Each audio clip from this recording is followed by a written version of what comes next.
Hi, everyone. This is Anthony Diaz with the Pop Hill Show. And the show is for anyone that has a super strong passion for the intersection of technology, Web3, ESG, and impact and health. But it's really centering these days focused on this unique intersection of technology and the future and intersection of health and impact. And along those lines, I'm really enthused and excited to have my guest on the show today. So my guest is Lionel Carnot, and hopefully I just practiced that and hopefully I didn't butcher it too much, but Did great.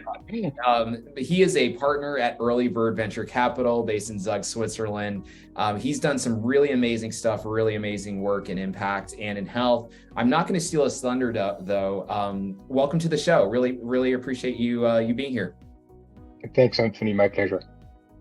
Well, maybe you can start off by teleporting us back and take us back to where things started. You're obviously doing some pretty literally impactful work right now and have a tremendous focus on this intersection of health and impact. But where did this all start? Tell us your origin story, if that's possible. Sure. So I'm a molecular biologist by training, and I've worked in the healthcare industry my entire career. First in the industry and then as an investor for the last more than 20 years, including the US for more than 20. And there's a reason why I'm in healthcare, because all of us are concerned by our health or the health of people who are dear to us. And being in healthcare is all about having an impact, making people's life better, saving lives, or just improving the day-to-day life. So this is where it all started. And recently, we realized that it was nice talking about it, but measuring it, especially the impact we have through our portfolio companies, was something really critical. Because it's nice to say we're helping people, but how much are we really helping, and could we help more? And this is where it all started. I love it. Maybe you can unpack that a little bit. For our listeners out there, we start to realize that the concepts of personal health and global health are starting to merge together, and there's this new concept of how that fits in ESG and impact. But maybe you can just give us maybe a high-level glossary of what is impact, what is global health, what is ESG, why is it starting to matter more than anything before? Why does it start to be more relevant? And what's changed maybe over the past 3 to 5 years? It seems like there's been a lot of changes in the space. So maybe you can just give a quick high-level education on the space. Well, I think the questions you asked could keep us online for several hours, if not several days. On the impact front, as you know, in the US, healthcare is 17% of GDP and growing. And if you look at the of the healthcare, it is significantly lower than if you compare to European peers, where it's closer to the low teens. And what really started about 20 years ago, maybe a little more, was the European payers, think NHS, for example, in the UK, started looking at the actual cost of care provided versus the actual quality of the care. And I started saying, well, that therapy only provides so much care, and therefore I am only willing to pay so much.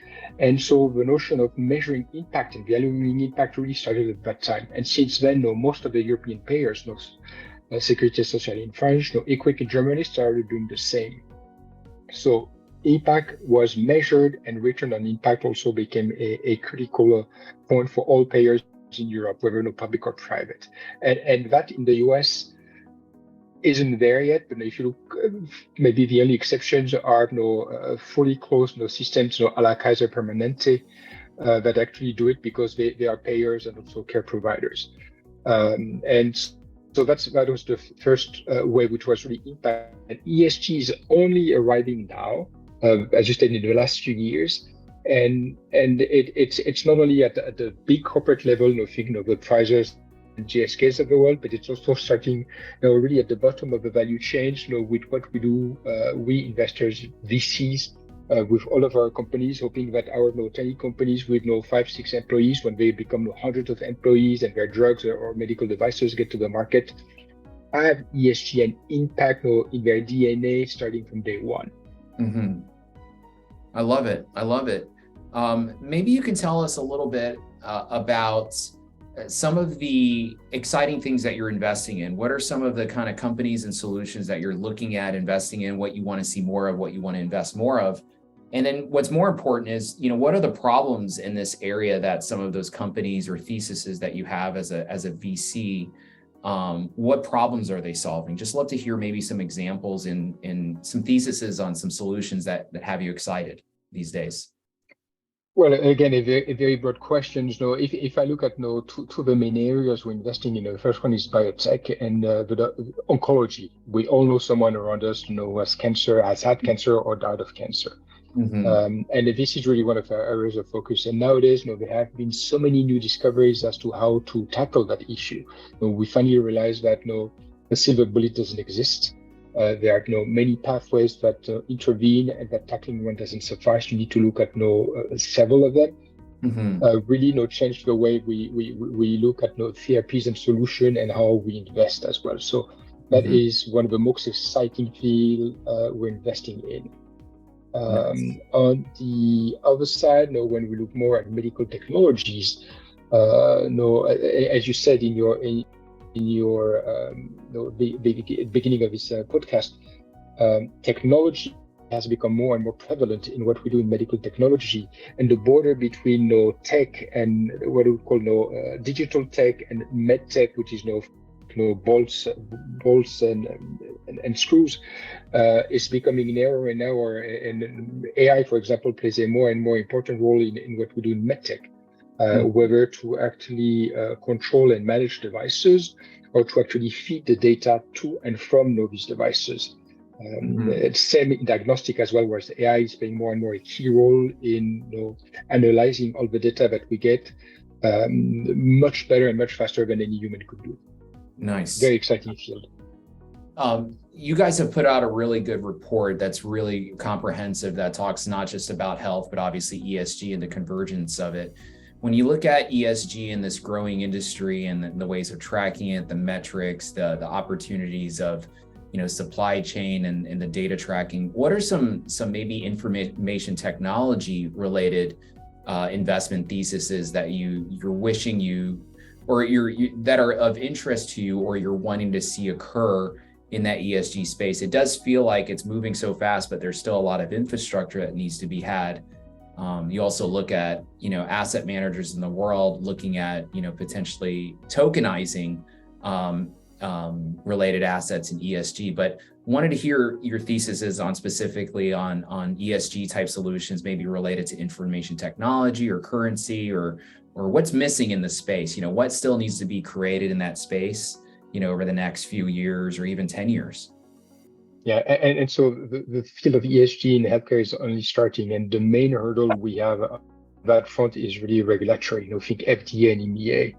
Right. Anything we do is very strict, very dictated by the FDA and EMEA and other corresponding offices in Japan and many China, and that really limits what we can or cannot do. So healthcare, in that sense, and the healthcare industry is very analog, if I may call it that way, because of the systems. We still use fax in the US to file claims. Faxes. So who has a fax nowadays? And there's no question that being able to digitize all of that would be a huge plus. But then the question is, how does that fit into the regulatory framework? Got it. And then if you add the additional layers of payers, this is the additional layers where all of these payers work on systems that were developed 30, 40 years ago. And being able to amend these to take all of that on is just a monster of a process and task. So this is really where the issues. There are a lot of new people that are trying to solve some of these, but the inertia when he's fighting against is just tremendous. I love it. No, this is great. Other elements of impact, sustainable farming, climate, carbon credits, right? And this is a new category as well. When you look at these other areas of impact, do you see any convergence at all with personal health and maybe these pieces working together or supporting each other? How do you see these pieces related? Do you see areas of opportunity and potentially the arbitrage or the convergence of information or currency against these various different elements? It's obviously a very difficult one to answer.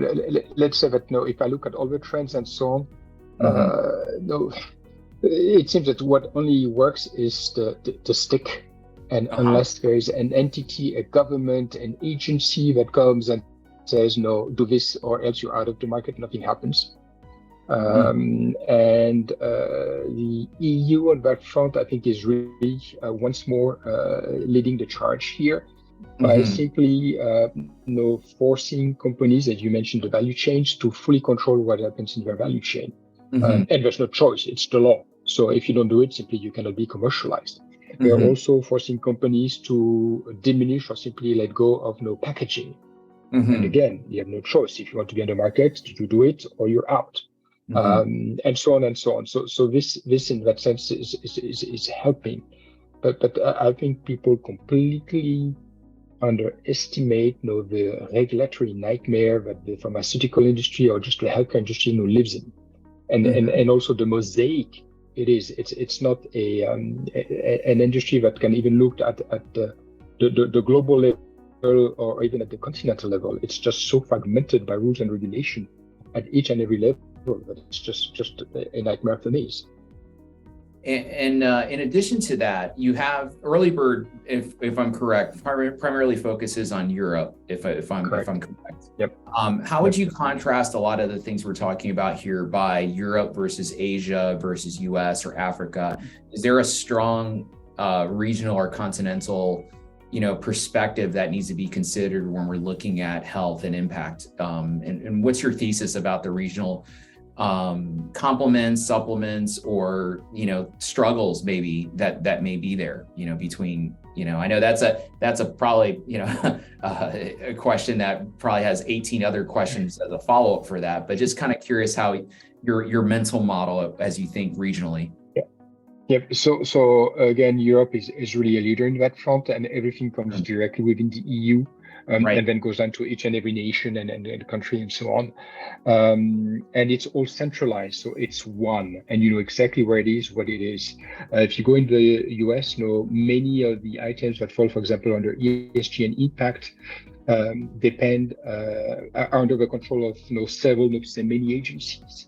Mm-hmm. So there is not one agency in charge of call it ESG.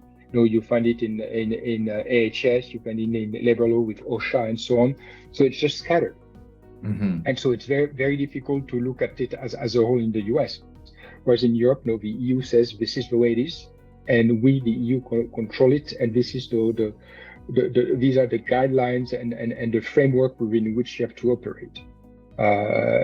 And you have no choice. It's clearly stipulated. You have all of the Right. articles. For example, in Europe, you have Article 8, Article 9. Article 9 really being an impact fund. Article 8 is really someone who is trying to do good, but is not there yet to be a number 9. Mm-hmm. So all of these are very well defined. Also at the global level, you have the UN that also has defined some very clear goals. There's 17 of them, I think, by now, Mm-hmm. that people can really try to achieve. So all of these are being set. In the US, it's a bit more fuzzy, to put it this way. Nice. No, that helps out a ton, I think, for our listeners. That kind of breaks down that perspective.